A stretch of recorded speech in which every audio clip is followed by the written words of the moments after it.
All right, thank you so much. I'm here right now with Randy Butler. She's a teacher, an artist, and a business owner, and I'm so grateful for you being here, having this conversation. It's a conversation that we need to have. From one white woman to a Black woman. I know I might not say all of the right things or use Mhm. the appropriate language, so please educate me. That's what we're Yes, here for. Um, yes. and I just thought it was so important to shed some light on what's going on and having a very open, honest conversation together. Yeah, Um, absolutely. I'm happy to be here. And, there's so many different perspectives. It's not my job to educate you. There's all these different things going on the internet. I have taken the position, I'm an educator, and so my job is to educate. So I'm really happy to be here. Wonderful, thank you.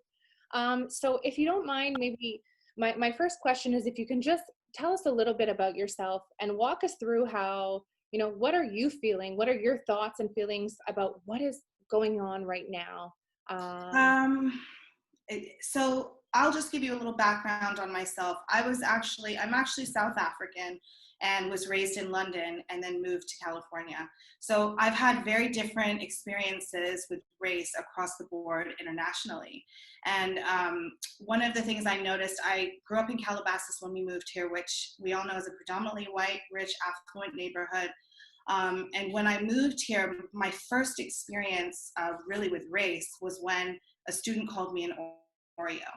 And I didn't even know what that meant. And I was probably 16 at the time.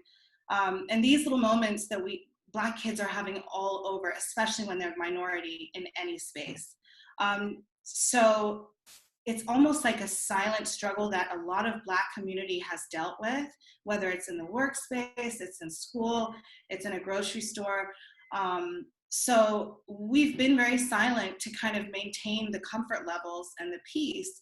And right now it feels like being able to exhale because you're finally able to express those feelings and it be safe and it be welcomed, but there's also spaces where it causes discomfort and there's kind of contention with that. So um, it's emotionally draining. I've spent a lot of days just kind of crying on and off and getting angry and then pushing forward. So that's what I'm feeling. I think that's what a lot of the Black community is feeling right now. Thank you for sharing that. And I can relate how you're saying like there's a lot of discomfort, but I think finally it's really upsetting that it took so much years and years of tragedy and most recently with the death of George Floyd. But it's Mhm. important to uh, you know the movement that's happening is so important because we all need to keep pushing forward together in the same direction and break through Absolutely. um, whatever's uncomfortable. We need to break through that. Yes. Um, One of the questions that I had for you is is a question that I keep hearing. So I would really like your opinion. And it's as a mom, as a white mom, as a white woman, how can we properly support and also in moving forward in from being a non-racist to an anti-racist? How do we do that properly? I hear so many people saying, you know what, I want to support. I've never been racist, but I don't know what to say. I don't want to offend anybody. I don't want to use the wrong words. And then people are just going silent, which is not what we Right. want. Um, Um, so here's how I'll answer that question. I was actually, working on a post, but I'm not sure if it's going to be offensive either.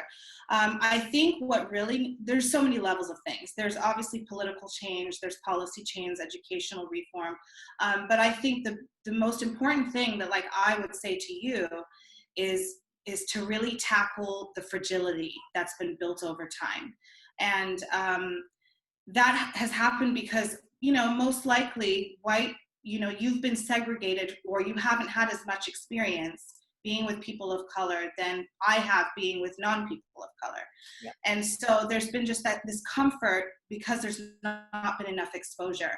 And so I think accepting that accepting that alone, like I am fragile because I haven't had this experience, and I need to experience people that live outside of the members of my community. And Mhm. I think when you involve yourself in perhaps organizations that are proactively fighting for equity, fighting for multiculturalism, you become a proactive member of that community. And I think that's how you yourself can battle that in your everyday life. And then, of course, to bring your kids on, to bring your husbands on, your wives on, to say we are actively going to participate in demanding justice in whichever way we choose. And I think that just helps everybody get exposed to realize this is a culture that affects us. It's like if we don't see something, we don't think it really moves us. It doesn't do anything for our direct environment. So exposing ourselves as much as possible brings us, connects us to the issue. And so that's what I would say is how you become an anti-racist is all these cultures and all this diversification becomes your environment. Yeah. And that's what I would say I think is the most important thing is just exposure, as much as possible. I love that. Thank you so much for sharing that. And I think it's so important, like connection, and really, like you said, if you're not exposed to it, go out there and get Yeah. involved, get exposed, Yeah. educate yourself Yes. as much as you can, right? Yeah. Um, Yeah. and that leads me to my next question is our children, and having that conversation with our children. And now more than ever, it's so important to talk to them and educate them about what's going on. I know that, I mean, I personally struggle. I have 3 kids. My youngest is 3. I have a 5-year-old and a 9-year-old. So I think my 9-year-old is able to wrap her head around what's going on. Yeah. We can have some better conversations. I do struggle with my younger kids and how to have that conversation with them. We've taken out some books, so I'd love your feedback on how to address that with younger kids. And I'm just referring to my notes because I think that a lot of times we raise our kids and we want to do good, but then the issue of being colorblind, Yes. which is Yes. big. So I would love your feedback on any advice of how we can go about educating our young children without raising them to be colorblind as well. Yeah.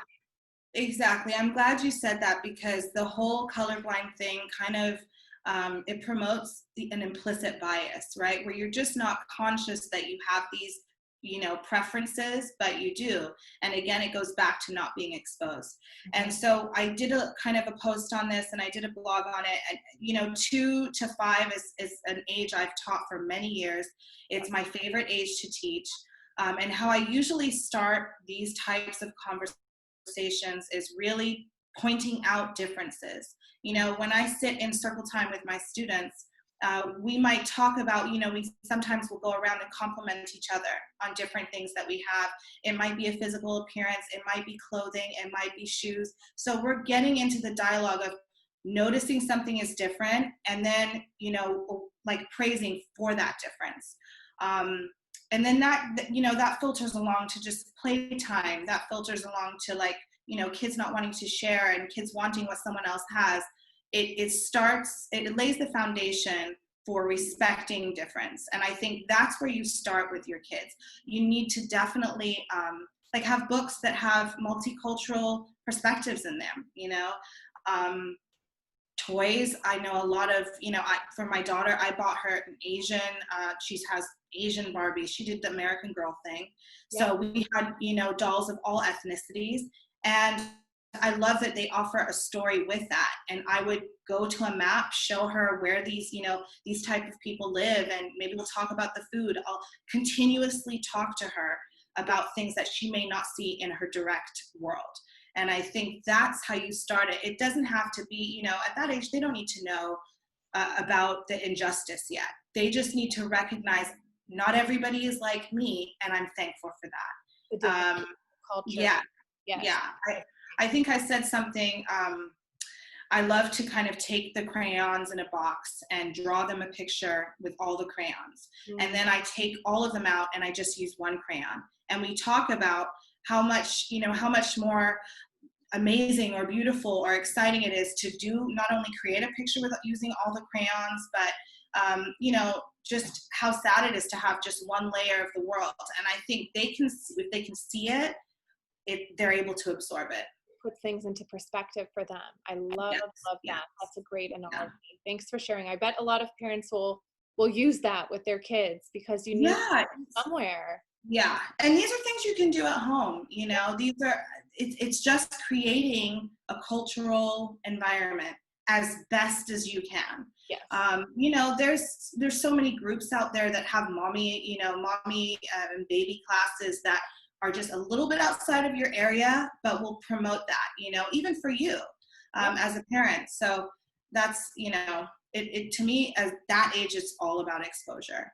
Perfect. And would you say that also consistency comes into play with Yes. that as well? Because Yeah. I think right now, I mean, there's obviously a movement, there's a shift, we see it, we feel it, but then by next week and next month, we don't want people to stop talking or Yeah.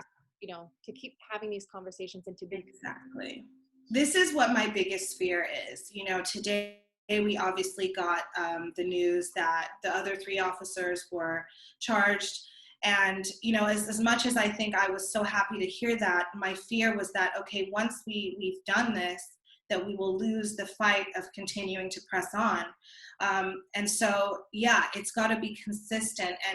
And I think that's what fights the anti-racism, is that it's not momentary. It is a way of life. It's a way of viewing the world, and it becomes part of your lifestyle, to just be aware. Yeah, Absolutely. Yeah. absolutely. All right. My last question that I had for you is, and I am glad that you talked about, the what happened today with the officers being charged. Um, Yeah.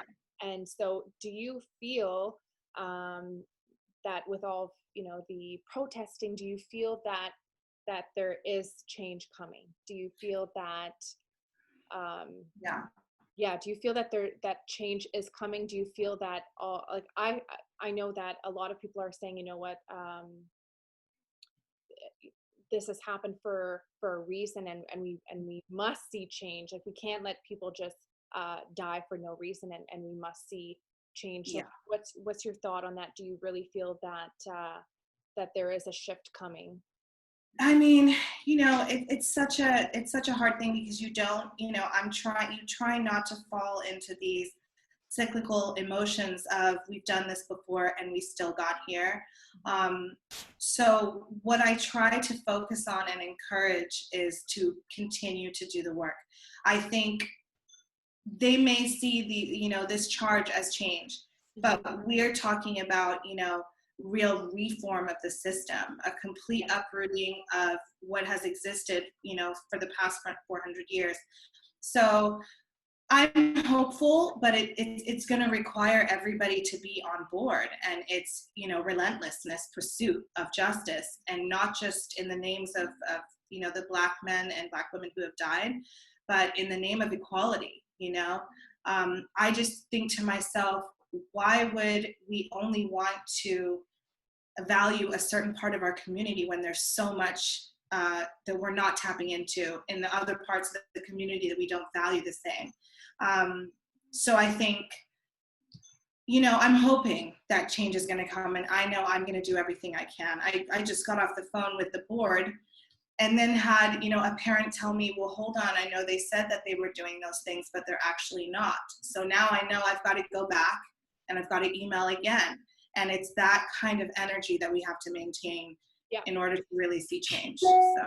Absolutely. And it takes a village. I mean, I'm in Canada, so I know the policies are a bit different from the States, but so would you Yeah. say, in order to move things from a policy level, would you encourage, everyone to get out there, email here we have our MPs, our MPPs, email the Prime Minister, whoever you need to email at a policy level and a political level. I mean, for myself here, I can see some political parties that they haven't even addressed the issue. Right. Right. And to me, that's mind-boggling, and that says a lot. So, Mm-hmm. would you encourage, just residents to stand up and push those policies and push those? Absolutely. I mean, what we did here a couple days ago, I got on the LAPD commission's meeting. It was, Zoom is only for 500 people. I think they said there were 10,000 attendants, and I happened to be one of the first. So I was able to be, ask a question. I got to have a public comment.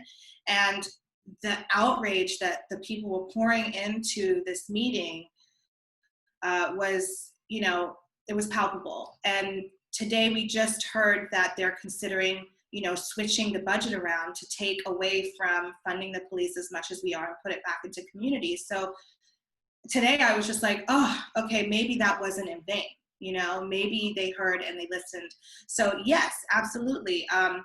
You can do it on your, you know, just as far as your neighborhood goes. You can take it larger to your county, your state. But yeah, I would gather together as many people who feel as strongly as you do and say, let's flood the emails, let's flood the phone calls. Essentially, that's what we're doing. We are doing exactly that in a way that, you know, makes sense for us. So yeah, absolutely. Continue to send the emails. And I don't know if you know people who can, you know, kind of do like one large email that sends to everyone. I don't know, but yeah, I would definitely encourage that. Blast it. Use it, right? Just yes, absolutely. Yeah. Things forward. Thank you so much. Is there anything that you would like to add? Thoughts? I would just, you know, I would just like to really just say I'm really, you know, as dark as this moment is and as heavy as this moment is, I'm really happy to see such encouragement and such unity between Black and white community and just globally. You know, it's a really surreal feeling. I mean, I feel emotional right now, even just thinking about it. Yep. It's a really surreal feeling to know that everything that we've gone through is not falling on deaf ears. So thank you. Thank you. Thank you so much. You're bringing tears to my eyes.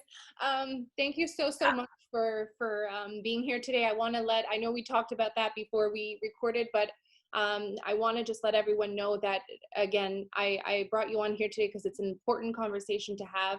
We didn't know each other prior to this conversation. Right, right. And we kind of, I had mentioned I had seen you make a comment on Instagram, and I reached out. And yeah, we didn't know each other before that. And for all of my Black friends and family that are out there, the reason why I chose you to do this interview is because I wanted to have an unbiased conversation. I wanted you to be able to be as honest and open as possible. And I cannot thank you so much. I'm so grateful for you being here and for answering all of these questions. And let's keep this conversation going. Yes.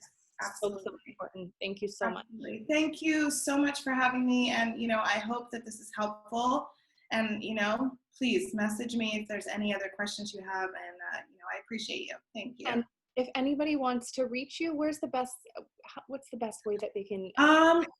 You know, I have an email. It's randydelphine@yahoo.com. And I believe it's on my Instagram, so you can just click the email button. I really do communicate with almost everybody who communicates with me. So if you DM me, I will answer it. If you leave a message, I will respond. I'm definitely not going to be silent. So however you feel the need to communicate or want to, I will communicate back. Yeah. Perfect. Well, thank you so much again, Randy. For your time and for sharing all of your knowledge. It's very appreciated. Thank you so much for having me, and I hope you have a great day. And, you know, stay strong, power through. And yes, you as well. Thank you so much. Awesome. Thank you. Bye. Bye.